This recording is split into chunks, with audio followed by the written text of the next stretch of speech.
O Cordeiro Pascal. Bom dia, a gente está aqui hoje, terça-feira, dia 6 de maio, para recapitular a nossa Bíblia, a Palavra de Deus, através do guia de estudo Alusões, Imagens e Símbolos, como estudar a profecia bíblica. Tá? É um guia de estudo da Igreja Adventista do Sétimo Dia e que ajuda você a entender a Bíblia de forma mais fácil, mais simples.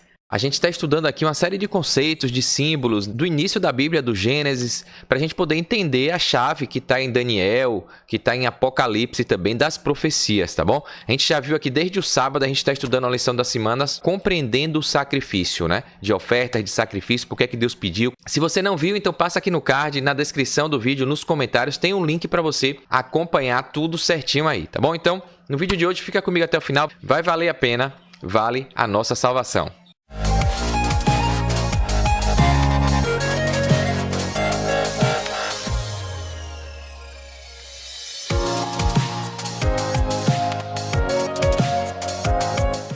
Bem, vamos lá então, sem demoras, compartilhando a tela que eu sempre faço com você, o slide para você ver. Então hoje, 6 de maio, Cordeiro Pascal, né? É o tema de terça-feira. E eu sempre pego aqui a lição fácil do professor Gilberto Brasiliano, ele faz uma introdução bem legal. Então acompanha aqui, ó, o Cordeiro Pascal e a libertação.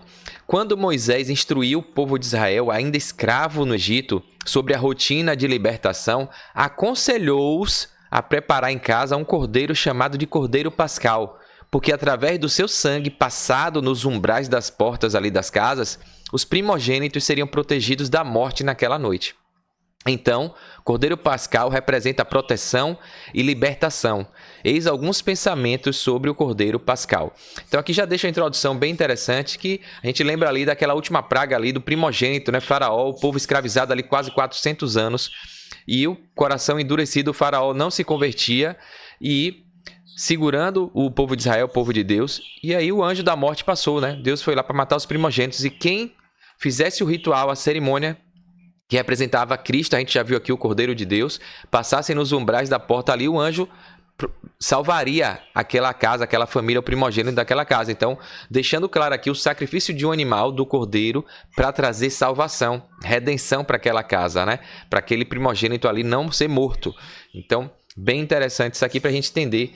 A alusão que fazia era um tipo falando do antítipo, que viria a sombra falando da realidade, né? E deixando claro a proteção real ali para o povo de Deus que fizesse aquela cerimônia, que entendesse a providência divina, né? Então aqui o professor continua, o Cordeiro Pascal simboliza a expiação dos pecados, pois o sangue de Cristo nos redime do pecado. O Cordeiro Pascal simboliza a proteção e a segurança em Deus, pois Deus é o nosso refúgio em tempos de dificuldade. O Cordeiro Pascal nos convida à reflexão sobre o sacrifício, pois somos chamados a viver com espírito de gratidão pelo sacrifício de Jesus Cristo. O Cordeiro Pascal é uma prefiguração do verdadeiro Cordeiro inocente e manso, que seria imolado ao meio-dia na cruz por todos os homens. Jesus é o novo Cordeiro Pascal, imolado no dia da Páscoa e na hora em que eram sacrificados os Cordeiros Pascais no templo. Então a gente vê o paralelismo claro, né, de toda a Bíblia, a essência sendo Jesus no Velho e no Novo Testamento. Jesus é o Cordeiro Pascal que tira o pecado do mundo. Jesus morreu para nos libertar. À semelhança do Cordeiro Pascal no Egito, ele agora liberta toda a humanidade que nele crê. Então basta a gente crer, né? É por isso que a gente fala que a salvação é pela graça, é pela fé no que Jesus fez por você, a aceitação. Você aceita isso, pronto, tá aberto para qualquer pessoa.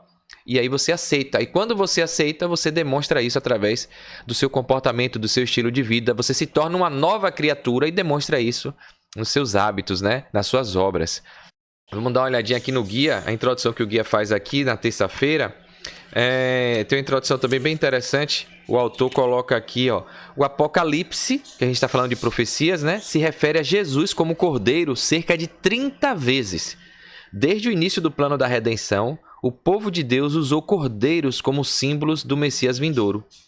Abel, lá, né, o filho de Adão, logo na primeira família no Jardim do Éden, ofereceu as primeiras crias do seu rebanho. Está em Gênesis capítulo 4, no verso 4. Né? E antes de partirem do Egito para a terra prometida, os israelitas foram instruídos a resgatar cada primogênito, pessoa ou animal, com um cordeiro de 1 ano. Então a gente viu isso aí, né? Aqui eu ia trazer uma pergunta, vou colocar com você aqui, a pergunta para você dar uma olhada aí, dá um pause, olha na sua Bíblia, tá bom? O que a Bíblia ensina sobre Jesus como o sacrifício da Páscoa? O que essa verdade significa para nós, tá bom? Então tá aqui, ó, Êxodo capítulo 12, verso de 1 a 11, no Isaías, profeta Isaías 53, né, o número grande, o capítulo, verso 7 e 8. Primeira carta aos Coríntios, 1 Coríntios, capítulo 5, verso 7 e Apocalipse, capítulo 5, verso 6, né? Então estuda aí, dá uma lida, tenta responder, que aí você vê aqui a resposta que eu vou dar agora, né? A gente vai ver que não tem nada a ver com o chocolate, com o coelhinho da Páscoa, né? Que a gente vê que a narrativa do ser humano sempre distorcendo, afastando as cerimônias, né? O comportamento, o foco da humanidade para o correto, para a coisa certa, para coisas fúteis, né? Então... tá aqui, ó, como a Bíblia mostra Jesus como o verdadeiro Cordeiro Pascal e o que isso significa para a nossa vida. Tá aqui, eu não vou ler tudo para não ficar longo o vídeo, mas dá um pause, tá aqui os textos em Êxodo, em Isaías, 1 Coríntios e Apocalipse, tá bom? E a resposta tá aqui embaixo, ó. Então, como é que a Bíblia mostra Jesus? Jesus é o nosso Cordeiro da Páscoa, que foi humilhado e morto para libertar a humanidade da escravidão do pecado e do diabo, né? Então, sem manchas, perfeito, inocente, ingênuo. Sua morte é a única maneira da pessoa ser salva. Para isso é preciso crer nessa verdade libertadora, tá bom? Então Jesus veio dar o exemplo, Jesus veio pagar o salário do pecado, que era a morte, né? Para nos dar chance de vida eterna, de salvação, redimir, o plano de redenção, para solucionar a falha, a queda de Adão e Eva lá no Jardim do Éden, né? Que nos trouxe a natureza pecaminosa até hoje, né? E por isso que por causa de um, todos nós estamos pagando o preço, né? E por causa de um, que foi Jesus Cristo, a gente vai ver aqui no guia traz isso, né?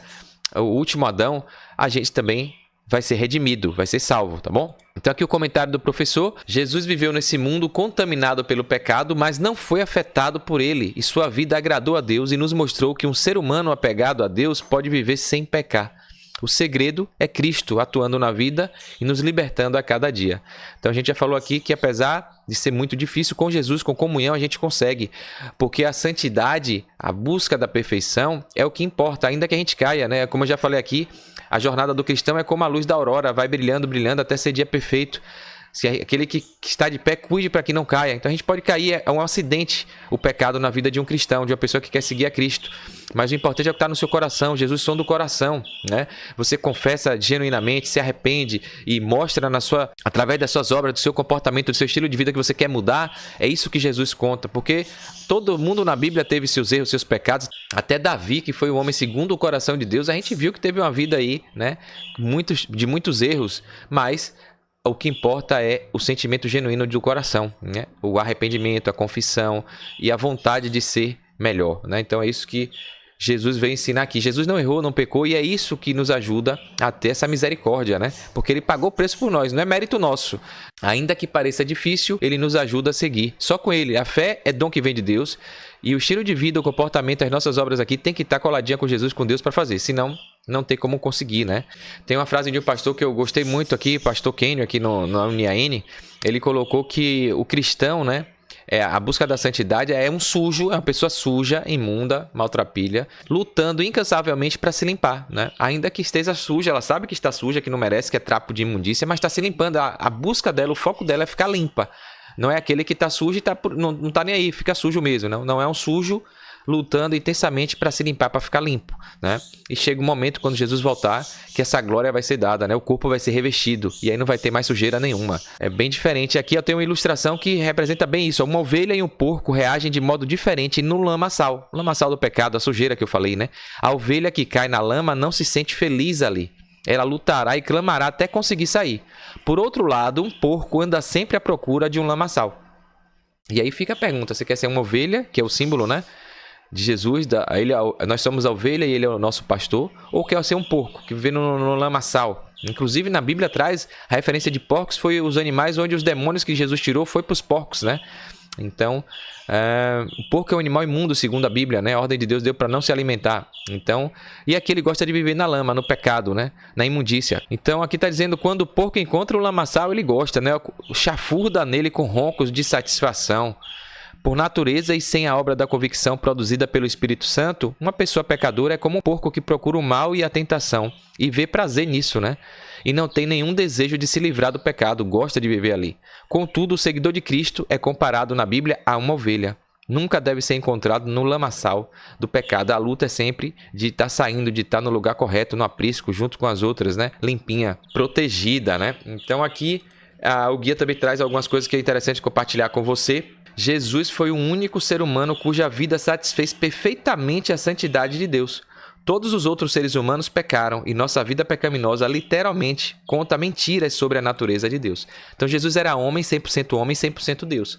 Mas a sua atribuição divina, os seus poderes divinos, ele não usou para si. Ele deixou guardado, né? Ele se despiu ali, né? Porque ele só usou milagres a favor dos outros. Inclusive ele deu o poder aos apóstolos, aos discípulos para também fazerem isso, né?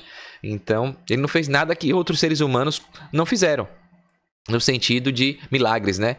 Os discípulos também fizeram isso, mas ele não fez nada para si. O diabo até tentou, né? Se jogue daqui, transforme a pedra em pão, mas ele não fez. Ele veio como homem e agradou perfeitamente a Deus, como o povo de Israel deveria ter sido feito. Deus escolheu uma nação, um povo para ser o exemplo, né? E eles se distanciaram por livre e espontânea vontade, né? Usando o livre-arbítrio de forma errada, idolatrando, desobedecendo, né? Imitando os pagãos, os costumes ali errados. E Jesus não, Jesus se manteve firme, né?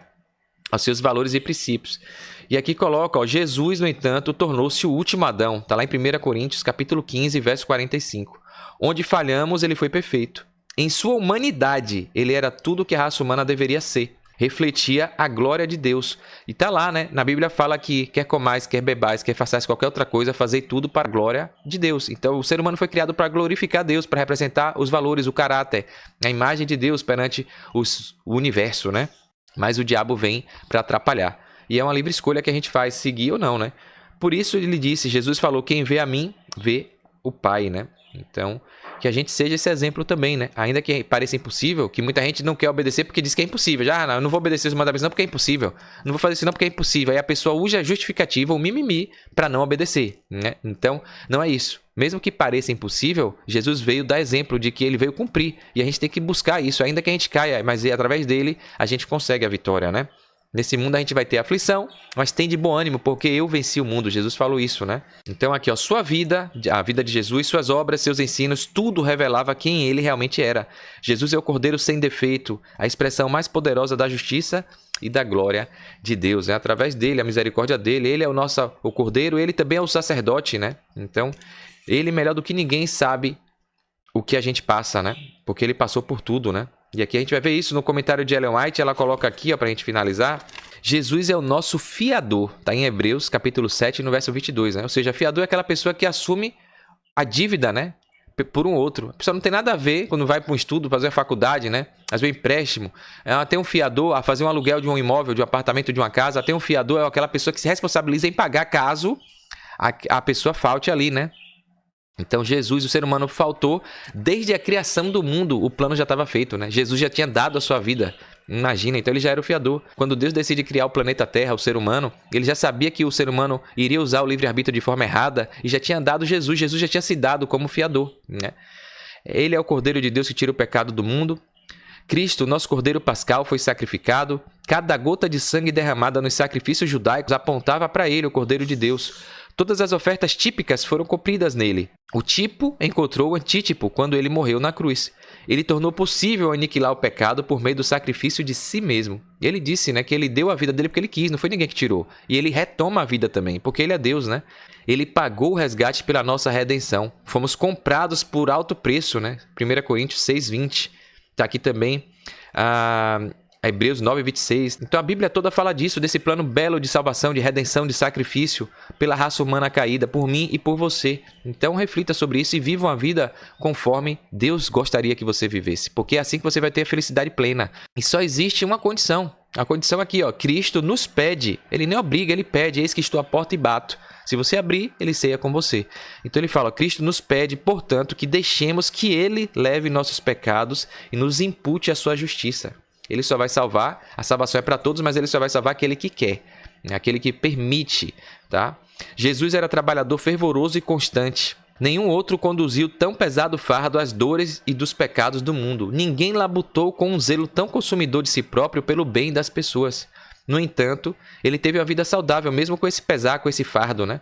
Tanto física quanto espiritualmente. A escritora Ellen White deixa isso no livro A Ciência do Bom Viver, na página 25. Ela dá essa declaração, né? Jesus era representado pelo Cordeiro Sacrificial sem defeito e sem mácula, como está em Pedro 1,19. No corpo e na vida, era um exemplo do que Deus designava que fosse toda a humanidade por meio da obediência às suas leis. Então era o que o povo de Israel deveria ser, né? Nação santa, povo eleito, escolhido, para dar exemplo, para mostrar que servir a Deus, ser obediente, vale a pena.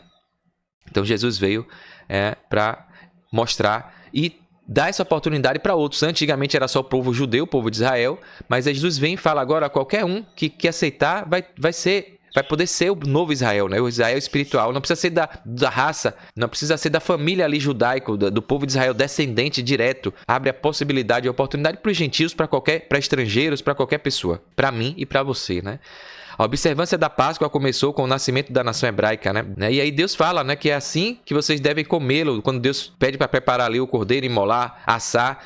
E ele fala, já prontos para viajar com as sandálias nos pés e o cajado na mão, comam depressa, é a Páscoa do Senhor. Então, para sair dali da escravidão e ser a nação novamente eleita, escolhida para representar, né, o que Deus queria. Os hebreus saíram do Egito como nação independente. O Senhor ordenara que a Páscoa fosse observada anualmente, de geração em geração. A história desse maravilhoso livramento devia ser repetida. E se tem uma cerimônia que ainda hoje Deus pediu para manter, a Santa Ceia, né? Que é o sangue que a gente toma ali representando o sacrifício do Cordeiro, né? Hoje, Jesus morre na cruz, não precisa mais fazer o ritual, mas ele deixou uma cerimônia festiva em memória de tudo isso, que é a Santa Ceia, que é ali representando o sangue, o suco puro da uva e o pão sem fermento, né? Representando o corpo de Cristo. Então, é uma das festas que ainda hoje ele pediu para a gente fazer sempre para lembrar desse sacrifício, né? São coisas que a Bíblia deixa claro, de cerimônias que foram abolidas e outras que Deus pediu para permanecer, para a gente ficar na lembrança, pedagogicamente, didaticamente, passando de geração a geração até ele voltar para nos salvar, tá bom? Então é isso. Lição de hoje bem bacana aí, né? Mais um aprendizado para a gente entender lá na frente as profecias, a volta de Jesus e o que significa cada símbolo desse aí, tá bom? Se você gostou, curte, comenta aqui, se inscreve aqui no canal, clica no sininho, você vai receber aviso sempre que eu postar vídeos novos, não só de alimento espiritual aqui, da Bíblia, mas de empreendedorismo, de criptomoedas, de negócios, de oportunidades, curiosidades, utilidade pública, em contextos políticos, enfim. Algo que vai edificar sua vida, vai ajudar você em alguma área da sua vida, tá bom? E você compartilhando, curtindo, se inscrevendo, você vai levar esse conteúdo para outras pessoas. Você vai ser um missionário aí, ajudando a gente a levar essa mensagem mais longe. Então, conto com você, dá essa moral aí e eu aguardo você no próximo estudo, tá bom? Um forte abraço, sucesso e fique com Deus.